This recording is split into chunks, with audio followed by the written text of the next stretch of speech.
Welcome back to Omni Garage. So what we are doing today is we're working on this Range Rover Velar. Now it's booked in for the work. So that's paint correction, ceramic coating, glass coating, wheel coating.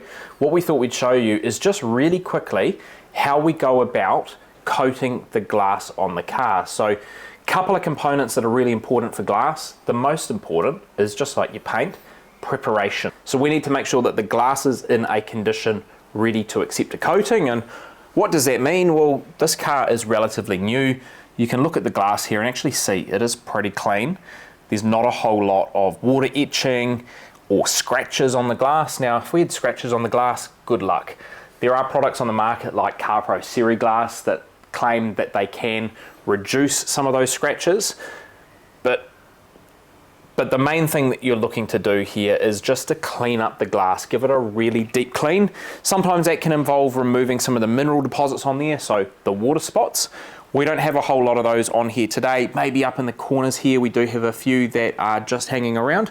We'll be able to remove that really easily, and the way that we'll do that is by compounding. So what we'll do is we're gonna get our Rupes machine here. Now, the way that we do this, yes, you can use specific glass polish, and there are a lot of good options on the market, but we find when we're just trying to achieve a deep clean, any type of compound you have lying around, team it up with a foam pad. If you've got deeper etching, you might want to look at some microfiber or some wool, but we found on this vehicle here that it's been pretty good in terms of the results we've achieved by just using a compound. And you're not having to do too many passes, and you can absolutely mow down on the speed of the machine.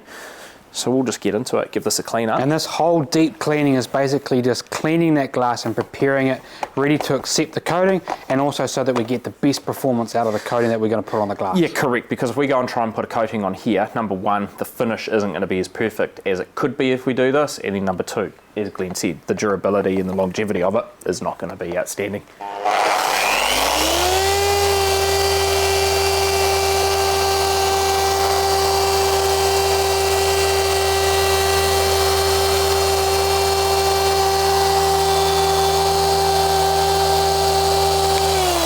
Actually just point out here, if the only machine you have is a bigger one, like the Rupes LHR 15, you're really going to struggle, particularly in a car like a Range Rover, with this bit at the top. You're also not going to be able to cut it, and potentially as close as you'd like to some of the edges. We're really lucky. We have the 5-inch, the 3-inch, and the nano machine, so we're going to be able to get full coverage on this windscreen. If you don't have access to all of those, you can hand polish. So you can use polish on a microfiber, you could put polish on the pad, manually agitate some of these areas, so you don't need to have all three tools that you're going to see I was using today in order to clean this glass up.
There's a whole range of different products available to do this. The one that we're using at the moment, not necessarily saying this is the best, but this is the one that we are using on this vehicle, is CarPro G-Force. Now, really quickly, we purchased this product ourselves. However, Omni Garage are affiliated with the House of Rags. The House of Rags do sell products from CarPro, and you can use our affiliate code Omni Garage, which will save you some money off your order. So just in the nature of full disclosure, letting you guys know that, but we did buy this product retail here in New Zealand ourselves. So what we've done is we've just wiped the glass down. We've actually used CarPro Eraser, which is a intensive polish remover. So that's removed any kind of polishing residue, polishing oils from the surface. And then we've also followed up with a glass cleaner as well, just to make sure we've got a really deep clean.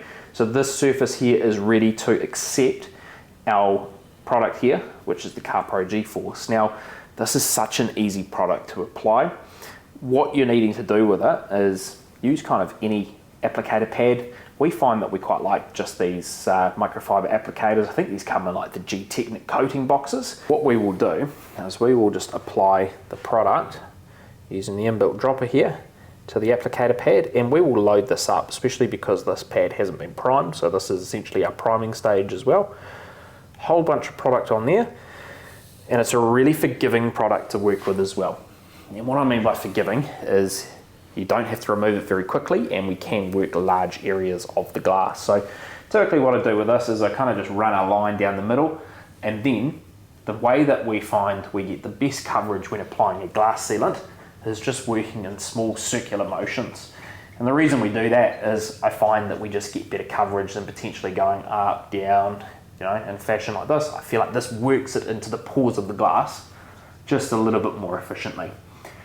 Now, unlike your paint coatings, you can probably be a little bit more disorganized when you're doing something like this. You can go around and coat the whole windscreen before needing to remove it. I think the sweet spot with CarPro G-Force we've found is about 10 minutes of cure time on the windscreen.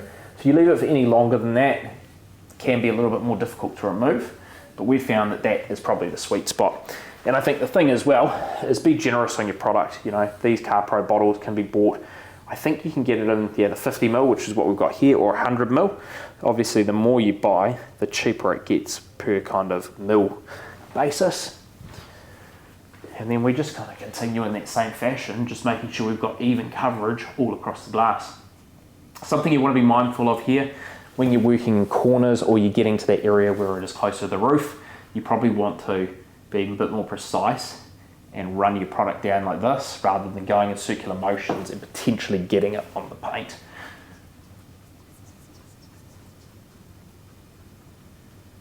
And this is a layerable product as well. So when we actually go and do our first coat here, if we want superior performance, better longevity out of it, we can go and do a secondary coat of this product as well, which is going to obviously improve the behavior you get when it comes into contact with water. Now, the recommendation for CarPro G-Force is to leave it between 1 to 3 minutes on the glass before you go ahead and remove it. And how do you choose between 1 to 3 minutes? Well, probably a lot of it is dependent on the environment you're working with. If it's really hot and humid, you may want to err on the side of caution and try and remove this after 1 minute. We're working in reasonable controlled temperatures here, so we have left it for about 3 minutes. And then it's really easy. 2 ways you can remove it. The recommendation is a dry microfiber, and you just buff away at this in order to remove it. The other thing that you could do is you could use a slightly dampened microfiber. We find that that works quite well. Use it with like a rinseless solution, or you could just use it in straight up water, and that helps you remove the excess off the surface. But in this instance, we'll follow the recommendation, which is dry microfiber. And again, you're probably just wanting to work in these circular fashions. And hopefully on camera there, you can see that we're removing all of the residual product off the surface. So second coat wise with this product, because it is layerable, the recommendation is 30 to 45 minutes. And I think that you do want to do 2 layers with this. You don't want to make any shortcuts, because you're wanting really good performance, particularly on the front windscreen of your car. Yeah, you could get away with a single coat on the side windows, but for the minimal amount of time this takes, 2 coats is the way that I would be doing this. Now, as you're removing it, you're just wanting to kind of keep an eye on making sure you're not spreading the product. Again, spreading across the windscreen is fine, but spreading it to adjacent panels is something you want to be careful of. You do not want to end up with a high spot from a glass coating on an adjacent painted panel of the car. And then you want to let it cure for about 4 hours, and then you don't want to use the windscreen wipers for 24 hours. That's CarPro's recommendation. It's a really, really easy product to apply. There are some glass sealants on the market that you can leave for, you know, a ridiculous amount of time on the windscreen. Angel Wax H2Go is one that kind of comes into mind. They recommend that you do remove it after a short period of time, but we've left it on there for 2 hours and had no problems removing. CarPro G-Force is another one where we have left it for too long, and too long is probably 10 plus minutes. It gets really, really difficult to remove, so stay within the recommendation and remove this within that 1 to 3 minutes.